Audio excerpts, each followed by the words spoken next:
En séjour de travail à Pointe-Noire, Alain Akwala Atipo, ministre des Zones économiques spéciales, a visité en compagnie de ce conseiller et de ses deux directeurs départementaux de la ville océane les délimitations de la zone économique de Pointe-Noire. En forme de trapèze DBAEC de 30 km² dont les travaux de bornage ont été réalisés pendant un mois par des techniciens assermentés de 3 ministères que sont les grands travaux, des affaires foncières et les zones économiques spéciales. Un travail titanesque dont il faut saluer la bravoure et le courage de ces techniciens, vu que chaque borne à elle seule pèse 80 kg, est installée tous les 100 mètres. Tout a été très bien fait.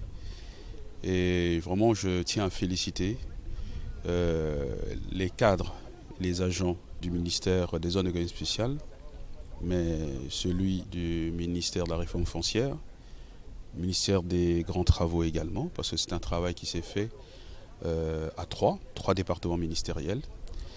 Maintenant, la prochaine étape, c'est ce qui est en train de se passer, c'est l'identification des propriétaires, identification des populations qui sont sur le site, ensuite l'enquête parcellaire.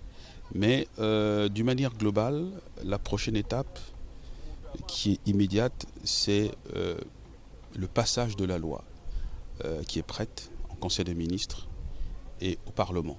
Et nous l'espérons de manière indéniable que cela se fera au cours de cette session parlementaire. Et c'est important non seulement pour notre propre pays, c'est important pour notre crédibilité, c'est important pour notre visibilité internationale, c'est important par rapport à notre partenaire avec la Chine. Avant la randonnée, le ministre Alain Akwala Atipo a rendu une visite de courtoisie à Lumbu, au sous-préfet de Luango, Boniface Kitembo.